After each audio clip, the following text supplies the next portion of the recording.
Every year, the global supplement industry swallows over $170 billion of consumer wealth, promising health in a convenient, plastic-shrouded pill. But here is the silent clinical tragedy. When you swallow that $55 bottle of herbal respiratory support, you are often consuming little more than oxidized plant dust and indigestible cellulose. Science reveals a frustrating truth. Raw, dried herbs and capsules frequently possess a bioavailability rate of less than 10%, meaning 90% of your investment literally flushes down the drain. While pharmaceutical giants optimize profit margins by stripping away the volatile oils and complex enzymes that make plants medicinal, a 2,500-year-old secret has been intentionally pushed into the shadows of history. It's called Oxymel. By using two humble kitchen staples, raw vinegar and honey, as biological solvents, you can unlock a potency that no laboratory-processed capsule can replicate. In this deep dive, we are deconstructing the commercial illusion of convenience versus the forgotten alchemy of the 2-week steep. You are paying a 2,000% markup for a weaker version of what your ancestors made for pennies. It is time to stop buying marketing and start reclaiming the science of extraction. Welcome to the truth behind the $55 scam. The modern wellness industry is built on a single, seductive promise: convenience. We are told that the complexity of nature can be perfectly preserved, dehydrated, and compressed into a standardized 500 milligram cellulose shell. It is the ultimate capitalist dream: maximum efficiency with zero effort. You wake up, swallow a capsule of echinacea or turmeric with a sip of water, and believe you have checked the box for your immune system. But this pill-popping ritual masks a profound biological disconnect. To understand the illusion, we must look at what is actually inside that capsule. When a medicinal plant is harvested for industrial supplement production, it undergoes a violent transformation. It is heat-dried, pulverized into a fine powder, and often stored in massive silos for months before it ever reaches a bottling line. By the time you twist off that child-proof cap, the soul of the plant, the volatile oils, the delicate aromatic compounds, and the active enzymes, has largely evaporated or oxidized. What remains is often just plant ghost, the fibrous skeleton of the herb, stripped of the very secondary metabolites that provide its healing power. Furthermore, the human digestive system is not designed to process isolated, dry plant matter in high concentrations without a medium. In nature, our ancestors never consumed herbs as dry dust. They were chewed fresh, brewed into decoctions, or infused into fats and acids. Without a solvent to carry these compounds across the gut barrier, the majority of that $55 powder remains locked within its dry cellular walls. It travels through your digestive tract like a foreign object, largely unrecognized and unabsorbed. This is the expensive urine phenomenon that clinical nutritionists often whisper about. The industry compensates for this lack of efficacy with aggressive branding and standardized extract labels that sound scientific but often hide the fact that the natural synergy of the plant has been destroyed. We have traded the vibrant, living chemistry of the forest for a convenient, sterile, and ultimately hollow substitute. We aren't paying for potency. We are paying for the plastic bottle, the celebrity endorsement, and the comfort of a habit that requires no engagement with the natural world. The efficiency we've been sold is in reality a biological dead end. The fundamental flaw of the capsule industry lies in a single word: bioavailability. When you ingest a dry herbal powder, your body faces a biological fortress. Plant cells are protected by tough walls of cellulose and lignin, structures that the human digestive tract is notoriously poor at breaking down. This is where the ancient science of Oxymel outsmarts modern manufacturing. And Oxymel is not just a mixture, it is a sophisticated dual-solvent extraction system. It utilizes the polar and nonpolar properties of acetic acid, vinegar, and the enzymatic richness of raw honey.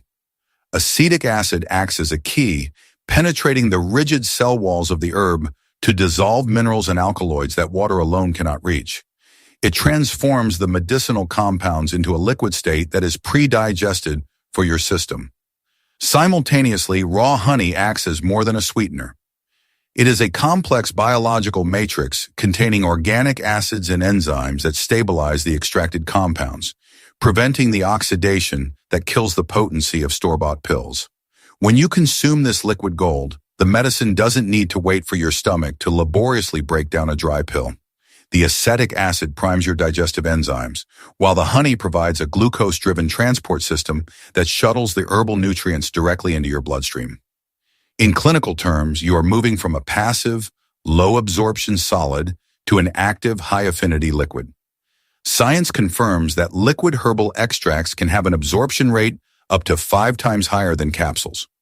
While the supplement industry sells you the mass of the plant, the Oxymel gives you its message, the bioavailable signals your cells actually recognize. Let's look at the math of modern wellness. A premium immune support herbal bottle from a high-end retailer typically costs between $45 and $60.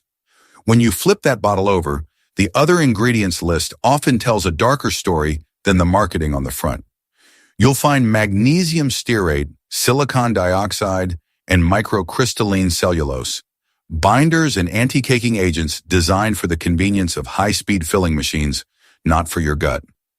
These fillers can occupy up to 30% of the capsule's volume, meaning you are literally paying for industrial dust. The core herb itself is usually a standardized extract. While this sounds professional, it often means the plant has been subjected to harsh chemical solvents like hexane or ethanol to isolate a single active compound. In the process, the cofactors, the natural minerals and enzymes that help your body recognize the herb, are discarded as waste. Now contrast this with an Oxymel. To make a batch that lasts a month, you need raw apple cider vinegar, $1, raw honey, $2, and a handful of organic dried herbs like thyme or elderberry, 2 Mars. Total cost, $5. By forgoing the plastic bottle and the marketing budget, you aren't just saving 90% of your money, you are gaining a living, synergetic medicine. The commercial product is a static, dead extract. The home-steeped Oxymel is a dynamic, bioactive solution where the vinegar has pre-digested the plant fibers for you. The $50 price gap doesn't pay for better science. It pays for the illusion of health, packaged for a consumer who has been taught to fear their own kitchen. Long before the rise of big pharma in the clinical white of the laboratory, medicine was a craft of the kitchen and the garden.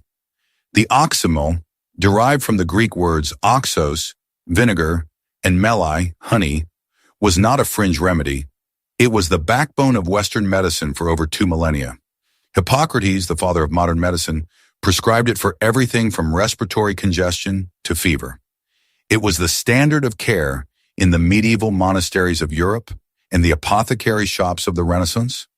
Why did our ancestors favor this liquid alchemy over simple herbal teas or powders? Because they understood stability and extraction without needing a microscope. In an era without refrigeration, the combination of high acidity, vinegar, and high osmotic pressure, honey, created a shelf-stable medicine that preserved the life force of herbs for years. It was the survivalist's pharmacy. However, the 20th century brought a paradigm shift. After World War II, the medical industry moved toward active ingredient isolation. The goal was to find a single molecule that could be patented and sold as a pill.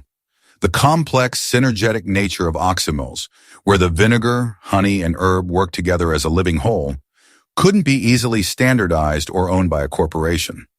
Slowly, the Oxymel was scrubbed from the pharmacopoeias, replaced by the convenience of the capsule. We were taught to believe that medicine must be tasteless and industrial to be effective, while the potent, fermented wisdom of our ancestors was relegated to the category of folk myth. Today, we aren't just rediscovering a recipe. We are reclaiming a lost lineage of health sovereignty. Reclaiming your health doesn't require a laboratory. It requires a clean glass jar and patience. The beauty of an Oxymel lies in its ratio of gold. Traditionally 3 parts honey to 1 part vinegar, though modern practitioners often prefer a 1:1 ratio for a more potent, solvent-heavy extraction. Unlike industrial heat processing, which destroys delicate plant structures, this method relies on time. To begin, you choose your medium. If you seek respiratory support, thyme or rosemary are excellent candidates. For immune resilience, elderberry or sage. You fill your jar halfway with dried herbs, then pour in the raw apple cider vinegar and honey. As you stir, you are witnessing a cold extraction process. The vinegar immediately begins to break down the tough plant cell walls, while the honey creates an anaerobic environment that prevents spoilage and preserves the herb's essential oils. The most critical ingredient, however, is the 2-week steep. During these 14 days, kept in a cool, dark cupboard, a slow molecular dance occurs. The honey and vinegar draw out the minerals and alkaloids, suspending them in a liquid matrix that your body can recognize instantly upon ingestion. There is no heavy machinery, no synthetic binders, and no high-heat dehydration. You are simply allowing the natural chemistry of the solvents to do the work that a factory tries to shortcut. Once strained, you are left with a shelf-stable, hyper-bioavailable elixir. 1 tablespoon of this mixture contains more living synergy than a handful of dry, processed capsules, at a fraction of the cost. While oxymels offer a powerful bridge to ancestral health, they are not a universal miracle, and their potency demands respect. The first boundary is chemical. pH balance.